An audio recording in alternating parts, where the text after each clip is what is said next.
Snowflakes have been flying in abundance. Boy, have they been flying.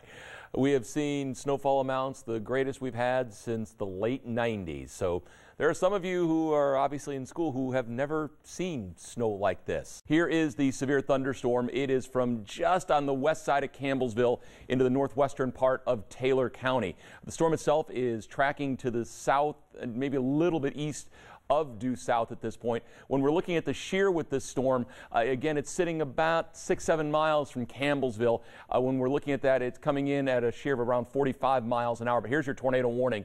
Till 6:25, it does include the southern and western parts of Taylor County. At this point, the way it's drawn out, looks like it's just west of downtown Campbellsville, then it continues into Greene County. Hey Nancy, we're out here at Johnson Central High School. What you are having delivered there at the Kroger there at Richmond Road, here's where it's going to end up. This is the focal point for the relief efforts here in Paintsville. Joining me now is Annette Rouse, a former teacher here at Johnson Central, and you have some friends that are in Central Kentucky. What's the message you would like to relay to them right now? I just want to say thank you so much. It means so much to the community for the support and the help that everyone is sending.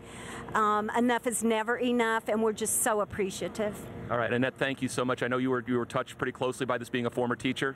Oh yes, definitely, and we love our community, and we love the outreach and the love, and the greatest gift we can give is love, and what better way to do that than to share and to give people in need.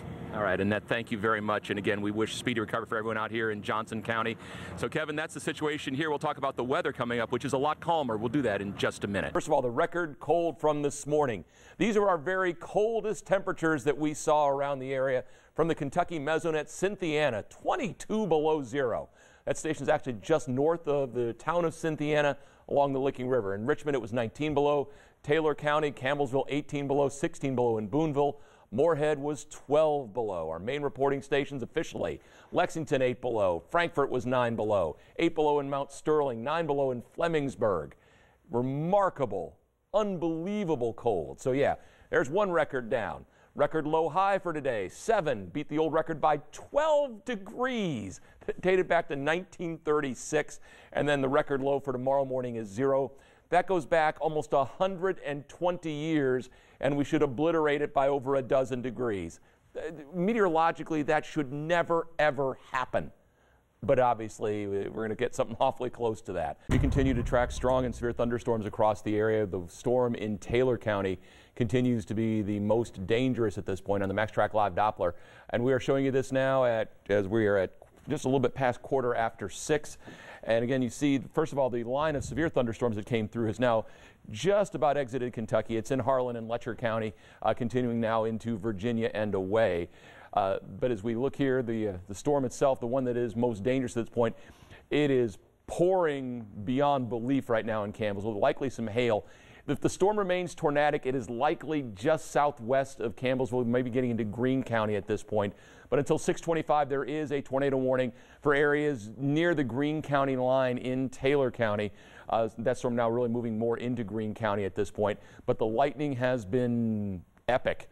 You are looking in the last half hour, 6,500 lightning strikes and more of them adding in almost continuously. A show that is beyond belief for those folks. You look over into Pulaski County between Somerset and Shopville. That storm strong, not severe, likely producing some very heavy rain at this point. New ones just popped up along the Mountain Parkway there in Stanton.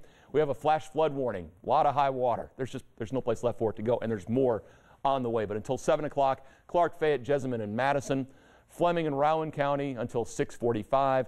You also have Morgan, Magoffin County, as well as Elliott County, Johnson and Floyd County until 7 o'clock with flash flood warnings. There's a strip that runs, you can start it out here south of E-Town, bring it through Perryville, Danville, through parts of Lincoln County, Garrett County, and then all the way out into Wolfe County. We're a little better than a foot already. Lexington officially, as of 4 o'clock, it was 9.3. So we're going to add a little bit more to these totals. Eastern Kentucky, we're going to add, I think, significantly more. We have several more hours to go. But for Lexington, we've got a couple of more hours to go. Winter Storm 15, like I said, we've got a little bit left to go. There will still be some bursts of heavier snow, and it's that fine, powdery snow. Really impressive with 1 to 2 inch snowfall amounts per hour. But it's baby powder. It's talc. It floats around. It's very light, very dry snow.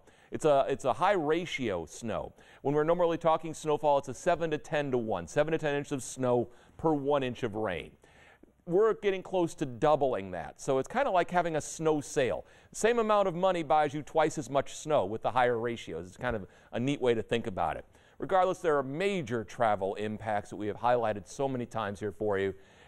The bigger story, maybe by the time this week is done, the Arctic cold that is going to come in behind this. Not tomorrow, although tomorrow's going to be really cold, but it will pale into what's coming later in the 8-day. Well, we have been seeing another day with wind around the area, but a lot of sun today, and it is going to lead to a bright weekend. We're going to have a lot of sunshine tomorrow, quite a bit again on Sunday, and Sunday will actually end up being a little bit warmer, but the better news for a lot of us, the winds will die down. Wind gusts today from our Weather Bug Network, you can see most of those were in the 30-mile-per-hour range. MaxTrack Live Doppler does remain clear. The moment we're seeing temperatures that are sitting in the mid-40s on our way to low temperatures that will be somewhere in the upper 20s and low 30s. Now at 11 o'clock, we're looking at those temperatures that will be down in the upper 30s, and that will be under a beautiful clear sky.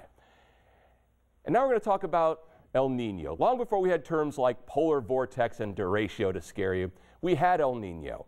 El Nino has been a weather buzzword for about 40 years, but what exactly is it? And why is it such an important part of our weather vocabulary? Most everyone has heard the term El Nino, but how many folks really know what it is? Go ahead, Kate. I don't know. I've just heard of it. Never heard the term before? No. It's a weather system that produces precipitation. I don't know, Spanish class. Warm water in the Gulf of Mexico. Simply, an El Nino is a prolonged period of warmer than normal water temperatures in the equatorial Pacific Ocean off the coast of South America. At the moment, we actually have a top 3 El Nino in progress with remarkably warm water right in the middle of the Pacific Ocean. The only stronger ones were in 1997 and 98, and 1982 and 1983. It seems strange to think that a chunk of warm water thousands of miles away could affect Kentucky's weather, but it does, and usually most profoundly in winter. The El Nino actually gives energy to the atmosphere and alters the course of the jet stream, which directs our weather. Thing is, where the El Nino is exactly where determines on what kind of weather we see. And the El Nino changes the jet stream, and that jet stream position is what affects our weather in the long run. Now, Tristan here, our guard from Transy, he is shooting from a 3-point El Nino. That's the end result right there. But you take the exact same shot, you move the jet stream the same way from a 1 or 2, the result is completely different. El Nino is divided up the same way as a basketball court. We have regions 1 and 2, along with 3 and 4. This year's El Nino is centered more in the central Pacific, in regions 3 and 4. It usually moves the jet stream up toward Alaska, and if this happens, it increases our chances of seeing cold air dumps, and that becomes part of our weather world. The last El Nino of comparable strength was in 1997 and 98. However, that one was centered much closer to South America, in regions 1 and 2. That winter across the country, it was remarkably warm and snowless. So were we. Until February 5th, when 17 inches of a dusting hit, making this one of the snowiest places in the country. It was a total fluke in what was an otherwise typical El Nino winter for us. Warm and dry. But that's the thing. With El Nino winters, you can say that they tend to be warmer and drier here, but with all the extra energy in the system, wild cards can be dealt to change everything. If nothing else, it should be interesting. And the thing with the El Nino winters is that they can be extremely variable and something with a lot of extremes going on. We want to thank Coach Brian Lane and shooting guard Tristan Burgess of Transylvania University for their help in the making of our El Nino story. Kevin and Nancy?